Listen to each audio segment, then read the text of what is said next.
Mi nombre es Eric José Urueta Benavides, estudiante de Derecho de la Corporación Universitaria Asturias. El presente video corresponde a la actividad 1 del proyecto de aplicación de la asignatura Fundamentos Epistemológicos del Derecho Constitucional. Voy a presentar el análisis constitucional de un caso hipotético que integra los contenidos trabajados a lo largo de las 3 unidades del curso: los derechos fundamentales, el juicio de proporcionalidad y la separación de poderes. El caso plantea una de las cuestiones más sensibles del constitucionalismo contemporáneo: los límites materiales del poder de reforma frente a la identidad axiológica del orden constitucional. Presentación del caso y problema jurídico. El supuesto es el siguiente: en el año 2030, el Congreso de la República aprueba un acto legislativo que amplía el periodo del titular de un alto cargo del Estado y reduce los mecanismos de control político sobre el ejercicio de sus funciones. La reforma supera todos los debates exigidos por el artículo 375 de la Constitución Política, alcanza la mayoría requerida y es debidamente promulgada. Desde el punto de vista formal, la reforma cumple, pero el problema jurídico es otro. Basta el cumplimiento del rito legislativo para garantizar la constitucionalidad de una reforma que afecta al Estado constitucional en cuanto a la alternancia democrática y los frenos y contrapesos, o dicho de otro modo, hasta dónde puede el Congreso reformar la Constitución sin sustituirla. Derechos, principios constitucionales y normas en tensión. Veamos los principios y normas constitucionales en tensión. Primero, la soberanía popular y la alternancia democrática. Consagradas en los artículos 1, 3 y 40 de la Constitución, el poder político emana del pueblo y se ejerce mediante mandatos temporalmente limitados que aseguran la renovación periódica de los gobernantes. Segundo, la separación de poderes del artículo 113, entendida no como una compartimentación rígida, sino como sistema dinámico de check and balance. Tercero, el control político regulado en los artículos 114, 135, que no es ornamental, es consustancial al gobierno representativo. Cuarto, la supremacía de la supremacía constitucional. El artículo 4, que impone una racionalidad sustantiva. Ninguna norma, ni siquiera una reforma constitucional, puede vaciar el contenido esencial del orden constitucional. Quinto, el bloque de constitucionalidad del artículo 93, que incorpora la Convención Americana sobre Derechos Humanos, en particular 23 y 25 sobre los derechos políticos. Estos principios no son accesorios, definen la esencia misma del Estado social y democrático de derecho, y cuando una reforma afecta esta esencia, deja de ser una reforma y se convierte en una sustitución encubierta de la Constitución. Doctrina de sustitución y test estricto de proporcionalidad.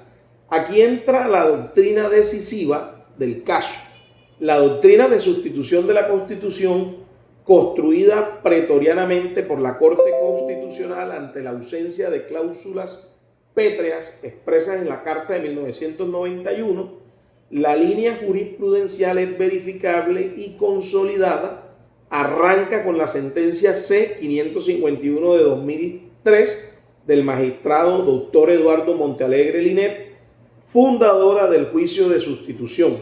Se desarrolla en la sentencia C-1040 de 2005 sobre reelección presidencial, en la sentencia C-588 de 2009 sobre carrera administrativa, y alcanza un precedente más exigente en la sentencia C-141 de 2010 del magistrado Dr. Sierra Porto, que declaró inexequible el referendo para una segunda reelección presidencial. La línea reafirma en la sentencia C-285 de 2016 lo dicho por el magistrado Guerrero Pérez. Aplicado al caso, el juicio de sustitución opera mediante un silogismo. ¿Y cuál es ese silogismo? Estamos hablando de la premisa mayor, la alternancia democrática, la separación de poderes y el control político son elementos definitorios de la identidad constitucional. La premisa menor: la reforma de 2030 prolonga el mandato y debilita simultáneamente los controles. Conclusión: el acto reformatorio no reforma, sustituye y excede, por tanto, la competencia del poder constituyente derivado. Aplicado el 3 estricto de proporcionalidad, la medida no es idónea. La experiencia comparada demuestra que la prolongación del poder produce inestabilidad institucional, no es estabilidad, no es necesaria, existen alternancias menos lesivas y no supera la ponderación, porque el sacrificio a los principios democráticos es intenso y la satisfacción del fin invocado es leve e hipotética. Evaluación de legitimidad constitucional. Llegamos aquí, surge una objeción previsible. No resulta antidemocrático que jueces no electos anulen decisiones adoptadas por mayoría representativa. Es la clásica objeción contramayoritaria formulada por Alexander Bickel en 1962. La respuesta, sin embargo, es categórica. La intervención de la Corte Constitucional no es antidemocrática y no lo es por 4 razones. Primera, la Corte deriva su competencia de la propia Constitución, expresión del poder constituyente originario. Segundo, su función protege precisamente las condiciones de la democracia futura, alternancia, pluralismo y control. Tercero, actúa como garante de las reglas del juego, no como sustituto del decisor político.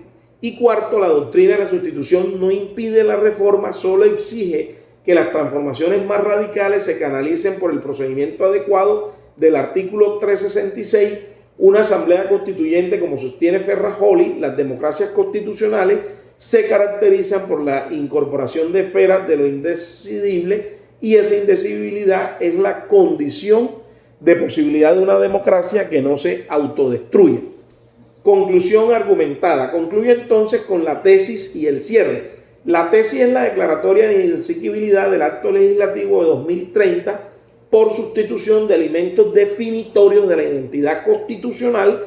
Los vicios identificados son estructurales, no son corregibles mediante interpretación conforme, ni admiten exequibilidad condicionada, pues ello equivaldría a que la Corte reescribiera la norma invadiendo la reserva legislativa. El análisis demuestra que la legitimidad procedimental es condición necesaria pero no suficiente.